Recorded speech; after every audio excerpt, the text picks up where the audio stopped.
Thank you for waiting. Would you please state your name and occupation, then state your question? I'm Sakina D'Souza, and I'm a Catholic. I believe Brother Yusuf was a Catholic before. I would like to ask him the simple question. He was brought up like a Catholic, but what made him change? Doesn't he believe that the Messiah is true, or did he ever feel that the religion, Catholic religion, has not brought up any Messiah and the Bible is false? I would like to just know what that means, because he said he was a Catholic before and now he has become a Muslim. What made you change? What was that storyline before? Doesn't he believe that there is a Messiah, or the Messiah had come, saved us, died on the cross? Thank you very much for a good question. I hate to disappoint you, but I wasn't a Catholic. But I was with a Catholic priest the night that he accepted Islam. And I asked him these questions you asked me. Because after all, I was still a Christian, a preacher in Christianity, and I wanted to know why my best friend, a Catholic priest, had converted. That's a pretty weird thing. A Catholic priest is not like a regular preacher in the Protestant religion. A Catholic priest has given up everything. He's given up his life to be a Catholic priest. When he enters into this realm, he's basically given away everything. He can't have a wife, he can't have children, obviously no grandchildren. He has no home, he just lives in a rectory or wherever they give him a place to stay. And he's sent wherever they tell him to go, do whatever he's told to do, and that's it.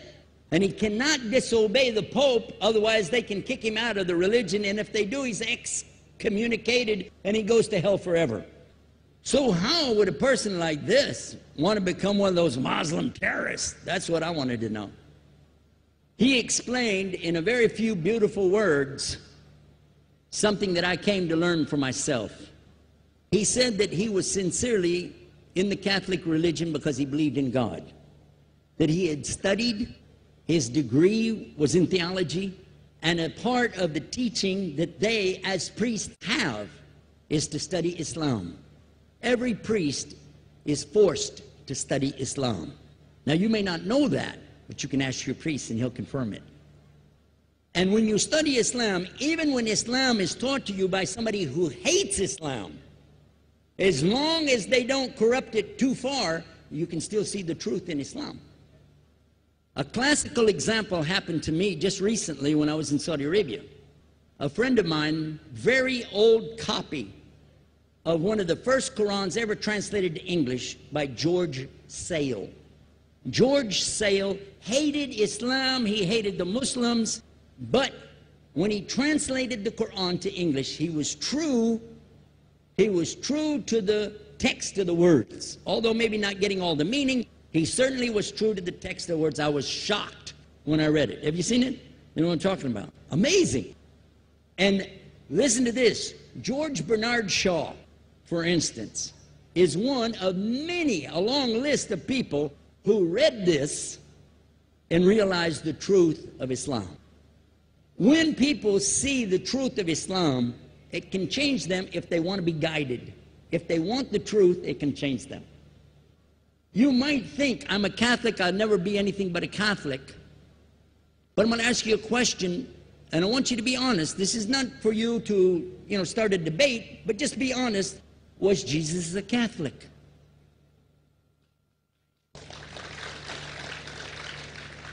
And it's not open to debate, so there's no point in opening that up, because you know and I know he wasn't.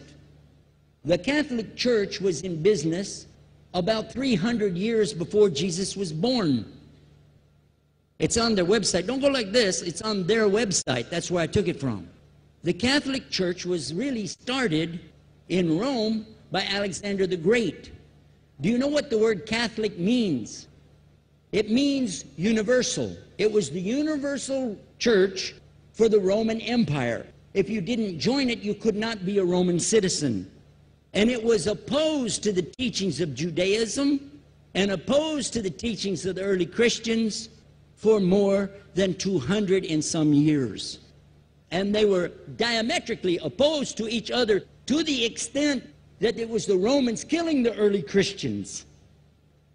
Now, if you understand that, and you go to their website and read, they didn't even take over Christianity until the year 325 AD.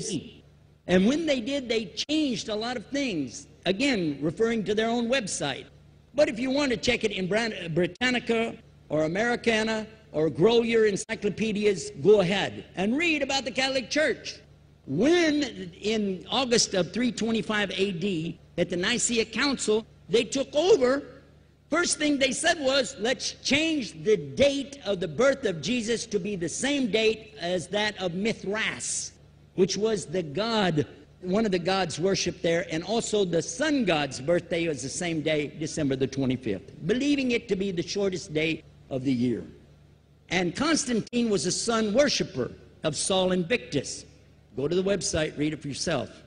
There are a lot of points, but not the least of which, even today, if you go in any Catholic church, and I have, you'll see so many portraits and statues and idols and images throughout the whole place, that for the one who's never experienced that, for a Muslim who knows about these images, he'll be like, whoa, a'udhu billah.